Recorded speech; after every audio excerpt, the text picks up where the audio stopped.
Bonsoir à tous. On y est, le fameux moment où on va remonter le projet sans cesser tout fast, sur Carter Nitro Minarelli horizontal. Alors, je vais remercier deux personnes. Donc, Fabien Ponge, que vous connaissez, qui a une chaîne YouTube FPS Racing. Il a un 103 SNX hybride, un monstre. Un monstre. C'est lui qui a fait les usinages à l'intérieur du carter. Il a fallu usiner les masses du vilo, il a fallu usiner les jupes du cylindre et il a fallu usiner aussi la cale intercarter. Mais ça, on va en reparler. Et une deuxième personne, Julien, qui lui m'a fait donc les supports moteurs, les usinages extérieurs. J'avais déjà découpé, mais il m'a peaufiné pour avoir des plats ici. L'admission pareil. Enfin, toutes ces deux personnes ont vraiment bossé comme des dingues. Vraiment un grand merci à vous les gars. C'est super sympa. Aussi un petit big up encore une fois à Julien qui ouvre sa chaîne YouTube sous le nom de JMS Perf. Donc J majuscule, M majuscule, S majuscule, Perf avec un P majuscule tout attaché. Où il a balancé une première vidéo où il représente sa Magnum Racing MR1 noire compétition en hybride tout fast. Je vous balance un lien dans la description et un screenshot. Voilà, donc allez le voir, abonnez-vous à sa chaîne, abonnez-vous chez Fabien aussi si c'est pas fait. Il va y avoir du très très lourd, du très lourd là-dessus. Bon, on y retourne. Donc, pour monter un 100cc, il te faut une cale intercarter. Ça, c'est obligatoire. Tu ne peux pas le faire autrement. Pourquoi? Parce qu'ici, le plan de joint va tellement diminuer lors de l'usinage pour les masses du vilo que ça devient risqué. Donc, on fait une cale intercarter. Est-ce que ça modifie les anthrax? Non. Pourquoi? Je te montre. Voilà ce que ça donne le carter sans la cale. Ici, on n'a pas touché à cette partie de l'admission, mais tout le reste, voilà, a été usiné. Voilà. Pourquoi? Pareil, comme je l'ai déjà dit, pour récupérer du plan de joint, parce que donc cette partie-là, forcément, est plus haute, et celle-ci aussi. Et en montant, ici, c'est pas droit, c'est pas parallèle les deux plans ici. Celle-ci, elle va vers l'intérieur. Et en remontant, bah, l'épaisseur diminue. Et comme tu grattes ici l'épaisseur pour faire passer les joues du vilo, bah, fatalement, il ne te reste plus grand-chose. Donc, on diminue de chaque côté pour récupérer de l'épaisseur vu que ça va en s'évasant. Et on fout une cale intercarter. Voilà le pourquoi du comment. Bon, bah écoutez, je dois mettre les goujons. Ça sera déjà pas mal. Voilà, donc les goujons sont montés. Bon, pour info, c'est du 115 mm en longueur. D'origine, c'est 110. Là, c'est un petit peu plus.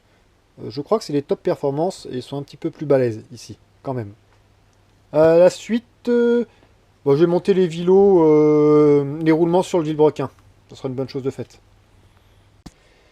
Bon, bah écoutez, j'ai investi dans un petit appareil de montage de roulement. Easy Boost. C'est cool parce qu'il y a un embout en M12, parce qu'ici le filet il est en 12. Donc là c'est vraiment très cool. Concernant le montage, déjà c'est du C4. Et ils sont identiques. Donc il n'y a pas de sens.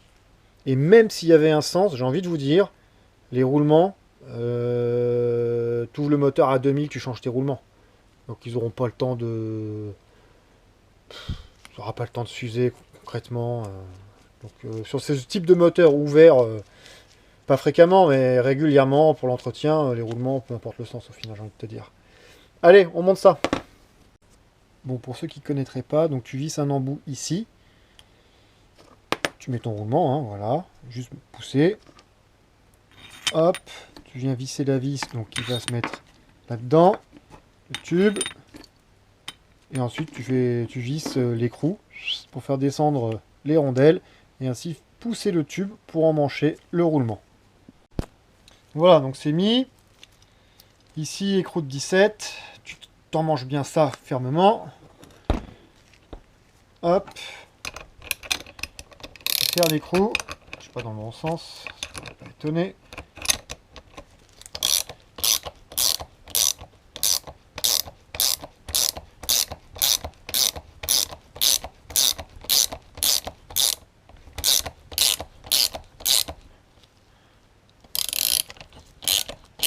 Et voilà, tu continues ainsi de suite jusqu'en bas. Et voilà, terminé. Quoi, juste pour ce côté-ci. Allez, on fait l'autre. Bon, bah la suite. Commence toujours par le gros carter. Celui-là. Pour raison de pion, de centrage. Alors c'est une grande première avec la cale. Hein. Franchement, on va voir ce que ça donne les gars. Je chauffe le carter et déjà, et je fous le vilo dedans. Ce sera déjà un premier jet. On y va. On chauffe.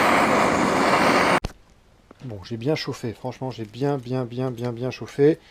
Donc on se trompe pas. Côté, le gros côté, c'est le côté variateur. Donc celui-là, on se trompe pas. C'est parti.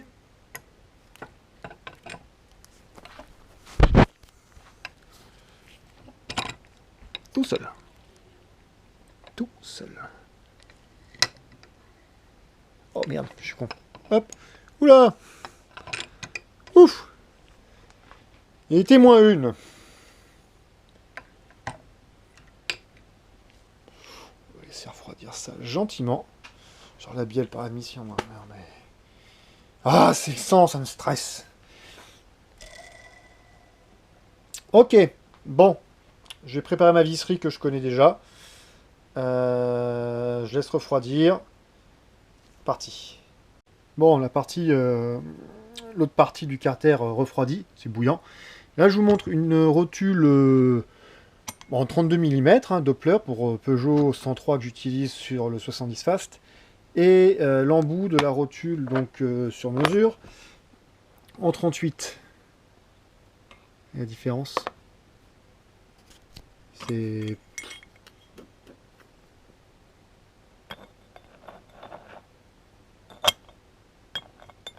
Voilà.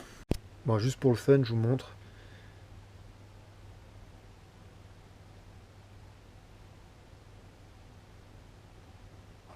Voilà. Ok, donc la cale, il y a de l'abattage joint dessus. Je préfère mettre trop, pas assez. Ici, il ne faut pas oublier ce petit plan de joint ici. Là, j'ai déjà pré-réchauffé. Préchauffé, je vais la remettre à température. Et puis, c'est parti.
Bon, je pense que c'est bon là. Allez.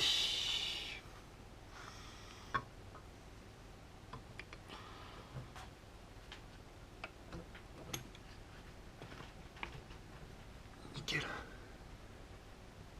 Nickel. Alors les vis. Alors.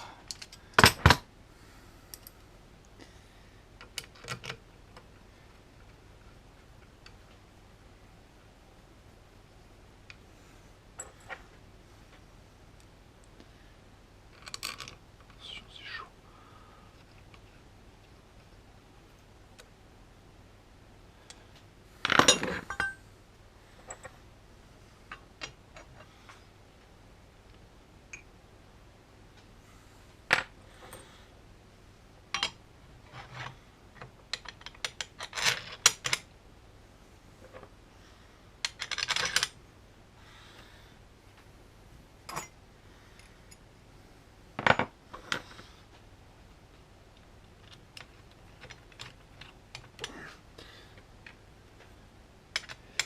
Ok, ça a l'air de plutôt bien se passer. Ça a l'air, hein. Donc, ça se passe comme ça, ici. Hop. Là. Ah, c'est top, c'est platine, c'est top, top, top.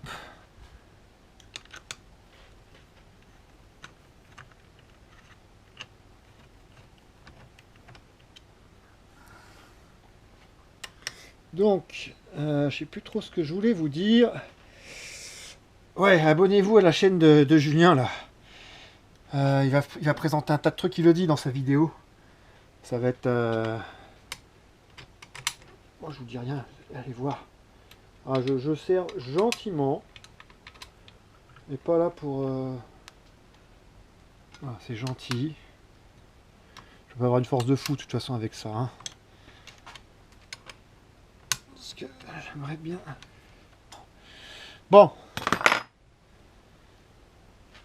Je vais prendre à la main, c'est bon.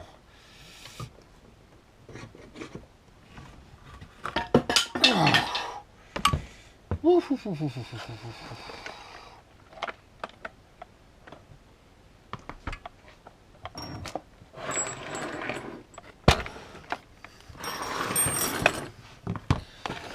Donc,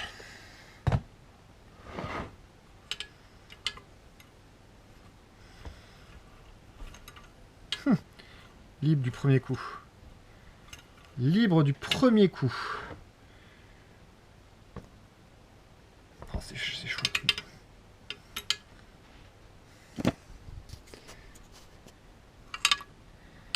Oh, il frotte là, mais...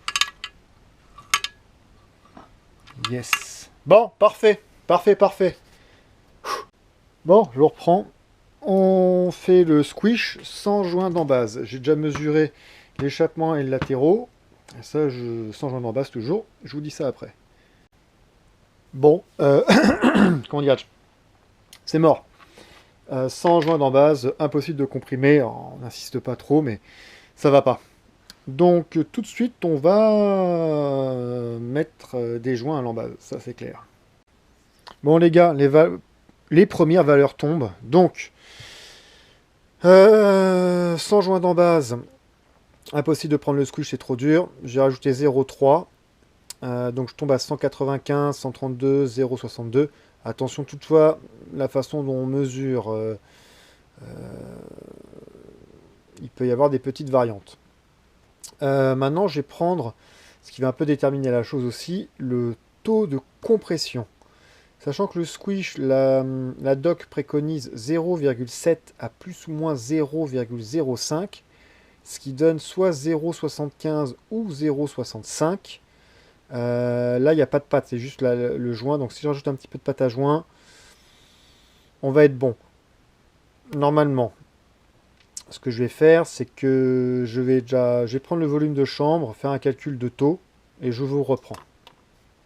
Bon, la compagnie, je sais plus trop, parce que j'étais avec le groupe là, sa chambre sec, quand même, bande de petits cons. Hein. Aïe, aïe, aïe, aïe, aïe. C'est pour ça que je les adore. Donc, ouais, là je mets le segment, juste pour vous dire, le segment je l'ai mesuré, la coupe au jeu c'est de 0,20. 0,20 ça passe en frottant droite-gauche un petit peu, mais ça rentre, donc on est bon. Je mets le segment, un peu de graisse, je remonte, je nettoie, taux de compression, c'est parti. Voilà, vous voyez la petite lettre, la N, sur le segment. Pour moi, en tout cas, en général, quand il y a une lettre, je le mets vers le dessus pour qu'on la voit. Donc, pour moi, c'est ce sens-là pour le segment, malgré qu'il soit, je pense, symétrique. Mais dans le doute, on fait comme ça. Pareil, hop, on met un peu de graisse à l'intérieur. Même si on en met trop, on va l'enlever. Ça permet d'étanchéifier la segmentation, éviter de fuir lorsque tu remplis ton volume de chambre pour ton calcul de compression. Hop, on remonte. Voilà, donc tout ça, on va le retirer. Donc, on est en bas de la bulle. En bas. Ok, donc bon, bah, on va remplir. C'est parti. Je vous mets là. Ouais, vous êtes plutôt pas mal là, je pense. Peut-être un petit peu bas. Non? Attendez. Petite étoile. Voilà. C'est parti.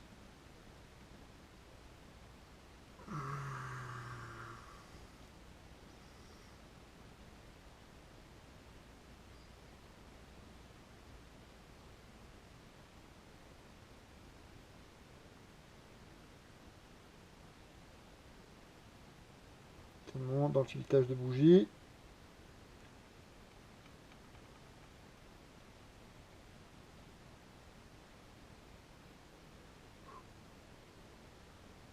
Est-ce que je suis vraiment tout en haut? Pour mettre un petit peu plus.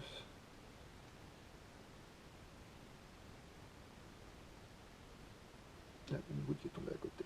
Bon. On part pas sur la Lune, hein, c'est pas la NASA les gars non plus. Hop.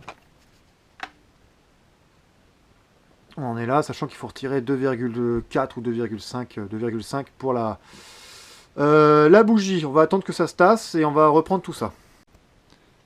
Comme je vous disais, on est vraiment tout en haut. Voilà, tout en haut. Bon, je reprends. Donc moi je lis 9,4. Donc on a fait les petits calculs. Donc on en est là. Volume de champ de 9,4. La bougie, je prends 2,4. Je retire 7 pour la différence. Le cylindre fait réellement 99,81 en calcul, hein, donc facile. Pi r carré fois hauteur pour avoir un volume. Hein. Donc on obtient ce volume-là réel, j'additionne les deux, je redivise par le volume et j'obtiens 15,25 de taux. C'est très bien, ça me plaît énormément. Ici le squish, 0,7, alors 0,65 ou 0,75, sachant que je vais monter, c'est sans pâte à joint, donc je vais monter un petit peu la pâte à joint. Je vais le monter à la pâte à joint, excusez-moi. On va augmenter à 0,63, 0,64. Donc on est bien. Voilà, on est bas, mais on est bien. Et l'échappement, lui, risque de prendre peut-être 1 de demi-degré, 1 degré. Voilà. Donc c'est les valeurs qui me plaisent. Je valide. Je valide ça. Qu'est-ce qu'il reste à faire concrètement? Pour le refermer, il faut que je fasse les 3 petits trous pour la barrette. On va le faire ensemble. Puis monter définitivement. Alors, si, il y a un truc que je pourrais pas faire. J'ai un joint, il me manque un joint SPI côté variateur, je l'ai pas. Donc, ce qu'on va faire, c'est que on va fermer le haut moteur. Donc, clips, axe, le segment, huiler le fût quand même, pâte à joint, serré, et tout ce qui sera un peu huilage, déroulement de chaque côté, je le ferai au moment où je recevrai mon deuxième joint SPI. Voilà. Donc le piston, je le marque au marqueur. On remonte, puis on va tracer le passage de la barrette. Bon voilà, donc vous voyez, ce que je vais faire, c'est qu'avec un petit cure-dent, je sais pas si vous allez bien voir, petit cure-dent, je vais me mettre de chaque côté, faire monter et descendre le piston, comme ça va laisser une traînée, et j'aurai le passage idéal, où il faut percer, pas se tromper. Donc ça y est, c'est tracé. Donc c'est ce couloir ici. Voilà, les deux traits que j'ai tracés, c'est là, la barrette elle est là. Donc on va percer 3 petits trous ici. Non. Moment de solitude. Alors j'ai déjà avec en fait à la main, petit forêt, et puis j'ai déjà marqué un petit peu mais à la main. Pour faire un repère déjà d'une. Et puis pour attaquer un peu la matière, ça favorisera le guidage du forêt.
et d'un.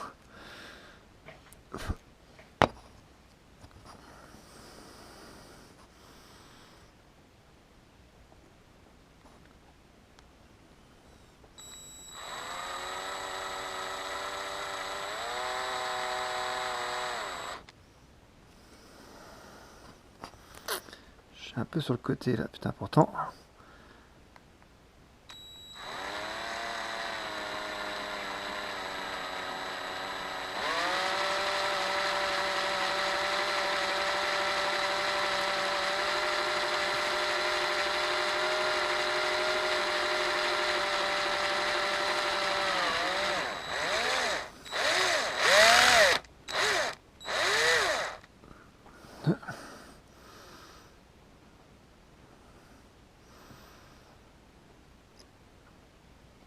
Alors c'est un forêt de 1,15 cette fois-ci.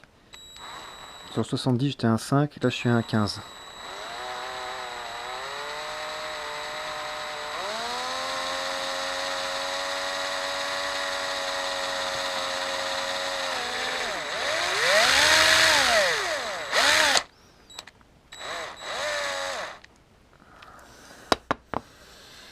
Bon, je nettoie ça et je vous montre.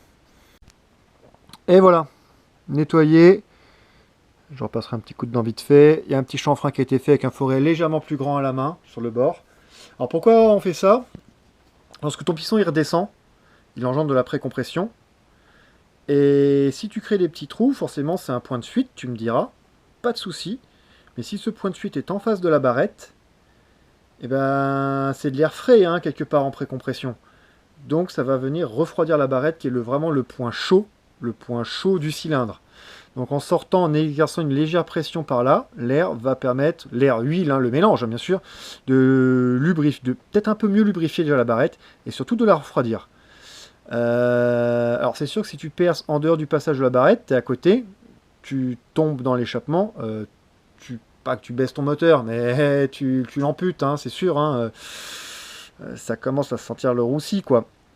Mais si tu restes dans l'axe de la barrette, ça permet d'optimiser le refroidissement et la fiabilité. Et puis ça tourne tellement vite avant qu'il y ait un point de fuite sur les deux côtés sur les côtés de la barrette. Franchement, pas le temps. Pas le temps. À ce niveau-là, il n'y a pas le temps, ça tourne trop vite. Il fait 15 700 tours divisé par 60. Et tu auras le nombre de tours par seconde du moteur. Tu verras que il n'y a pas le temps de se fuir. Donc bon ben voilà, c'est fait. J'ai quand même contrôlé dans le moteur qu'on soit bien aligné à la sortie d'échappement. Ranger un peu le bordel. Allez, on continue. Bon ça y est, le joint est monté. Pâte à joint mis dessus, joint en base, 0,3. Donc voilà, j'ai dû légèrement le retailler. Pour vraiment pas gêner les transferts. Bon, bah écoutez, on y est. J'enfile le cylindre dessus, c'est parti. Allez. C'est parti, en avant toute. Donc.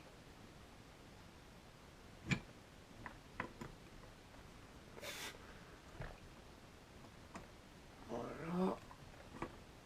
Voilà. Et voilà. Nickel.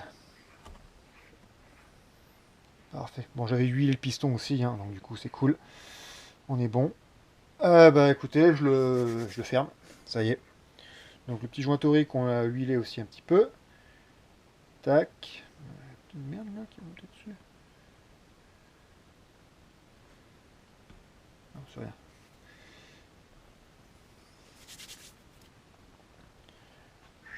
Alors, couvre-culasse, hein, bien entendu, il y a différents trous. Il y a un peu plus, vous voyez ici, que là. Donc ça, c'est en avant, en arrière, dans le sens du moteur, sens de refroidissement. On rentre sur le côté, on sort là. Donc l'eau, comme ça. Avant, en arrière, les petits trous. Peu importe. Hein. Pardon. Et quand ça se fait un petit peu tard, là. Yes. Yes, yes, yes. Bon. Bon, de toute façon, le moteur, là, je vais le remonter. Quand je vais finir de le monter. Il me manque un joint SPI. Bon, ça, je vais le commander. C'est pas un problème. Mais au-delà de ça, je peux pas rouler avec. Pourquoi? Parce que je n'ai pas encore récupéré mon châssis. Donc, un gros clin d'œil à la personne qui me prépare mon châssis, qui me le renforce. Je pourrais pas rouler. Je vais pas mettre ça dans la blanche. Je veux bien que le châssis soit stock, ça marche. Mais là, non, avec ça, non. Non. Non, non, non, non, non. Donc je vais attendre. Je vais attendre qu'il soit prêt. Donc ça va aller dans une boîte après. En attendant d'avoir récupéré un châssis et du coup remonter toute la partie cycle. Donc là, moi, elle est complète, hein, c'est bon. Il y a juste à renforcer le cadre. Hop. Voilà. Et ça sera tout bon. Et ça sera tout bon. Donc, le couvre-culasse, par rapport à la sortie d'eau, non, non, non, non, non. Ouais, c'est comme ça, parfait. Donc bon, bah écoutez, ça attendra, hein. Je suis désolé, je sais que beaucoup veulent savoir ce que ça donne. Moi le premier, les gars. Mais du coup, bah, il va falloir patienter.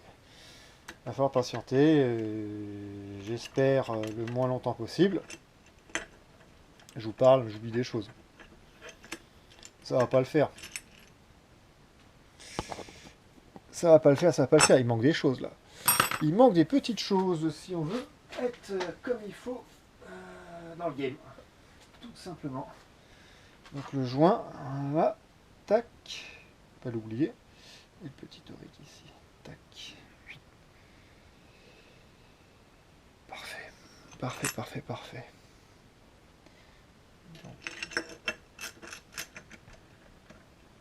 Voilà. Donc qu'est-ce que je disais? Ouais, je disais que je suis piéton. Voilà. Ouais, donc je reprends. Bon, je sais plus trop où j'en étais, mais pour vous dire que oui, ça va pas rouler tout de suite, cette affaire. Hélas.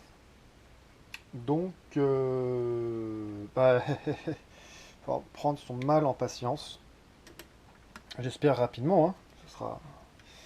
Mais bon, ce sera comme ça. Ok. Dernière vis. Donc, ce qui nous reste, c'est l'admission. On va monter la cale de recul. Faut que je vois si j'ai des vis assez longues, par contre. C'est pas gagné cette affaire, au final. Faut que je regarde ça. La cale de recul, elle est balèze. Elle est vraiment balèze. Je suis pas sûr d'avoir des vis assez longues. Je prépare ça, je vous reprends. Bon, on va faire un petit coup de propre, hein, sur la cale intercartère, mais regardez, les 3 petits trous, ils sont vraiment bien alignés derrière la barrette. Donc, pas de lézard, nickel. Bon, on arrive à la fin. On arrive à la fin. Donc j'utilise pour cette configuration, sans cesser, une Malossi VL14. Voilà. Sans diffuseur. Je vais la monter comme ça. Une cale... reviens par là, toi. Une cale de recul 5 degrés Most. Je crois que c'est la... Oh, je sais plus. Elle est épaisse, celle-là. Elle est épaisse. Attendez, je vais vous la mesurer. Donc la cale, ici, 16. Et au plus grand côté, 21. Voilà, 16 là, 21 là, 5 degrés. Et une pipe top perf, comme la Polini 360, manchon, et un carbut de 34. Donc les vis, hein, ça c'est de la vis longue, pas le choix. Bon, ben on monte ça. Allez, on approche de la fin.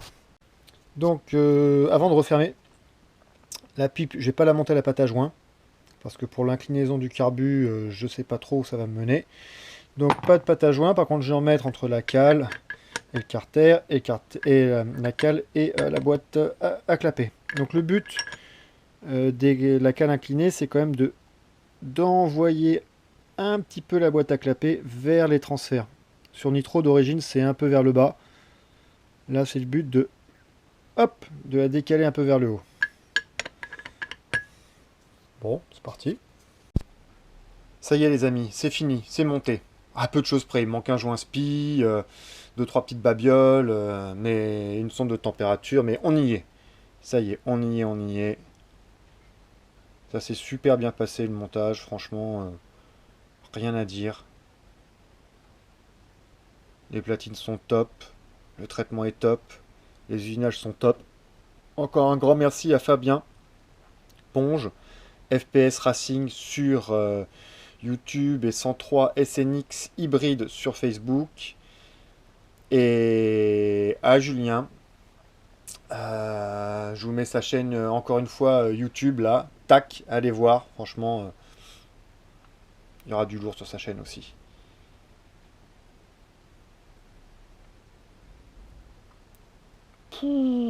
L'admission est énorme. Énorme, énorme, énorme. Ah, ça devrait avancer, mais sévère. Déjà qu'avec le 70, ça a avancé, mais cash. Vraiment pas besoin de toboggan pour taper de l'Axel et de la VMAX. Bah, qui sait, je me ferais peut-être rouler dessus par un Airsal T6, hein, bien retapé, selon les dires de certaines nomités, hein, sur les mêmes. On se reconnaîtra le petit coquin. Youhou! Bah top.